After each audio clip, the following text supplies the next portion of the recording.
Yeah, I'm going to make a new deadline of about 10 or 12 days from today.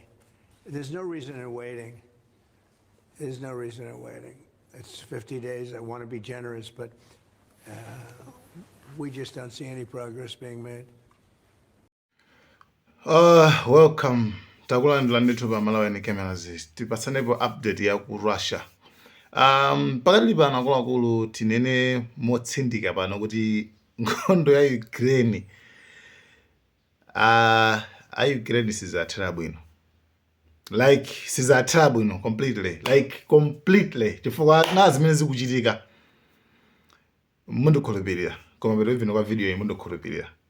Anyway, a Trump paja anaopseza Ukraine, Russia, kapena kuti Putin kuti akulu ndikupasani 50 days mufike pa agreement ya ceasefire. Peace deal, ose ceasefire kumana peace deal, pakhale mtendere basi pa maiko awiri.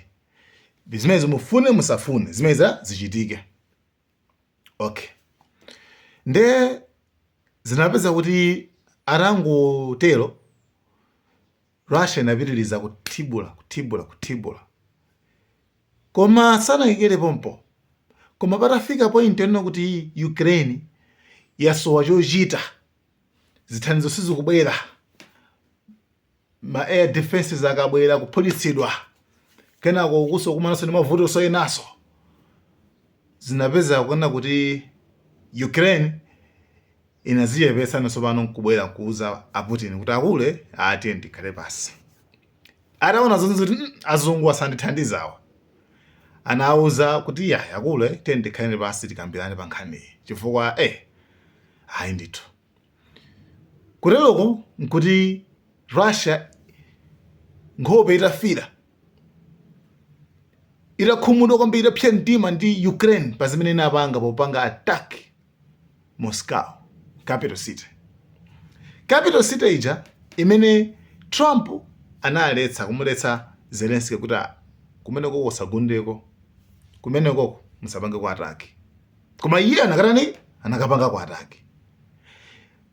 Ndeno atapangidwa attack ku Moscow uja, komanso remember air defense, kumene kumakhala ndege zija, kumake air K base. Kumene kunendegeza nkhondo kuja. Putin anapanga chiganizo chokuti akutenga Ukraine yonse. Full scale invasion. Ndiye matalawa Ukraine yatabwera nkudandaula, yankho la a Putin anauza kuti okay, tikambirana komabe ife tikufuna timalizitse goal yathu, cholinga chathu ndikungolanda Ukraine yonseyo. Ndino peace deal akana pambuyo kuti Trump sokuso amafuna kuti Putin apange peace deal. Chabwino. Ndino tafika pa point yonena kuti zinthu zili apa. To the extent, to the point, kufika na pa point yakuti former Russian president waika pa Twitter kuti mmene ndikuonera ineyo ndikuona ngati nkhondoyi itha kutembenuka kukhala pakati pa Russia ndi America. But how? Chabwino, here's the reason why. Trump wabwera wayankhula kunena kuti napereka 50 days. Koma ndona ngati answer yakho zokhala yomweyo. Putin sasintha. Ndiyeno ndikupungula panopa. It's between 10 to 12 days. Masiku 10 ndi 12 days. Basi imene ndimpatse. Yeyo. Nde uku Medvedev zina mopanga check Medvedev something like that.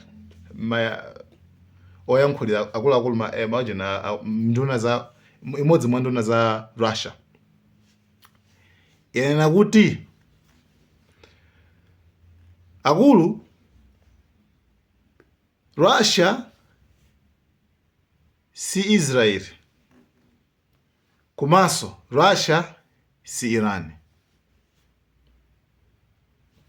Msamale ndi mayankhulidwe anu. Russia imeneyo kuyuza USA. Okay. Here what it means. Zithandazo ziyani zimene. Zithandazo kuona kuti Russia si Iran. Meaning kuona kuti pachatu msaiwala kuti ifeso tili ndi nyukiliya. Nkhani yake ndi imeneyo. That's why maiko ngati Iran ikufunikira ndi kutakhala ndi nyukiliya ichi. Chifukwa sanga pangidwe bullet. Sanga ngosola disosolo yayi. Okay. You trust me. America singaende straight kupita ku Russia kukabomba. Police amene kuti asizingateke zimenzo. Trust me. Now for this one, trust me. Why? Zimene apanga ku Iran zitu tiyene konko. Puu. Chifukwa yawo chamadziwa konzoti alibe nyukiliya yawo. Akakuwa kwambiri. Taponya yani. Ndi nyukiliya yawo basi mpaka mapero pa deal pamakhala pa mapero pacha. Ndeno zimene sangapange ku Russia. Akudziwa bwinobwino. Chifukwa akangoti tiyeni ku Russia. Russia, remember yumakambaso za nyukiliya zichapacha. Nzira ifetu tizaponyerana apo. Ndekuzakhala uponyerana. Nyukiliya. Ndi ndi mapetro azida. Zimene ndi mapetro azida. Kumene kwapholisidwa ako basi. Mbewu samiraso mapunduka anthu kumaso anthu ochuluka kwambiri. Like kupanga cover kumalo kuona kuti yo ana amene adzabadwa amene kwadzakhala upunduka. Guys, nyukiliya si chinthu chamasewera yayi. Ndakudziwa umboni wake kuti sangapite kukaphulisa amene kujako umboni wake ndi umodzi. Wana ndafusidwa na kuti for Trump amabwelezaso pa 28 July dzulo. Yes, amabwelezaso nda kuti tikambirana bwino chanchane kena kungozindikira anthu folo afa. Kena kungozindikira wapholisaso. Then tilonkhana nafusa kuti iweyo undiuza kuti Putin ndi wabodza. I don't wanna put in that. Like, sunufani niliyo ncho kuti Putin ndi wabodza. 2. Yeah, akunena kuti after my days right?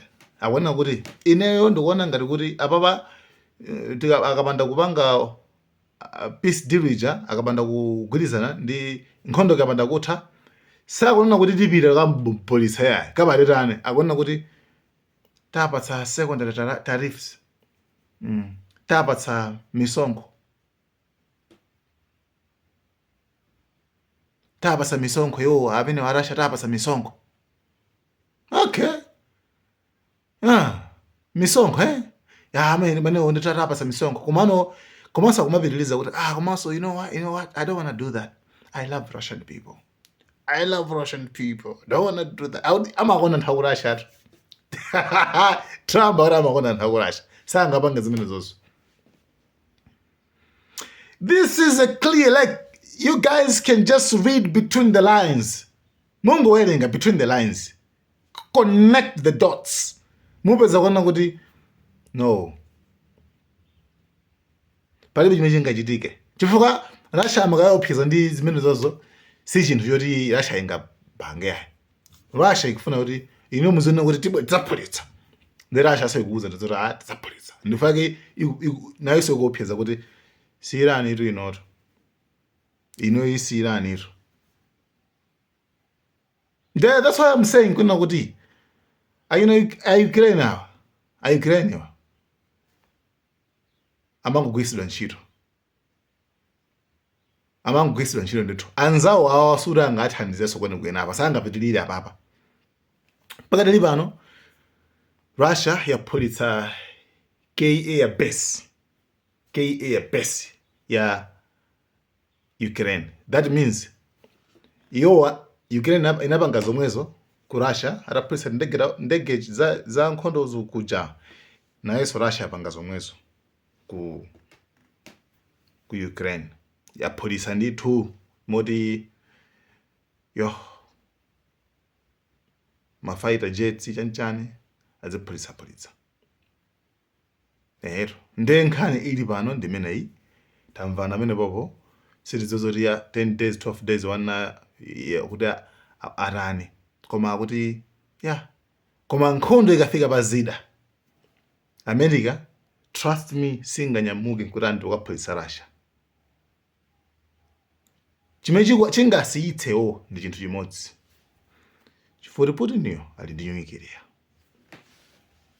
ndi chida chimodzi basi, azingophiza yomweyo ma-tariffs, misonkho chani, sanctions basi. Koma kakhala maiko ena Iran detine kwangu mabwerako alibe nyuwikiriya amenacha.